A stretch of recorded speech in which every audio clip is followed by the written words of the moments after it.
করে বলবো তোমায় আসলে মন কি যে চায়, কেন সে পালিয়ে বেড়ায় তোমার থেকে।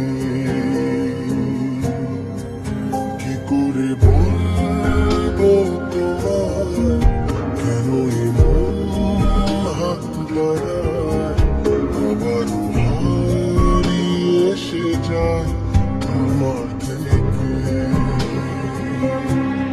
সম্পর্ক সেটাকেই বলে যেখানে ঝগড়া থাকবে, অভিমান থাকবে, কিন্তু ছেড়ে দেওয়া থাকবে না।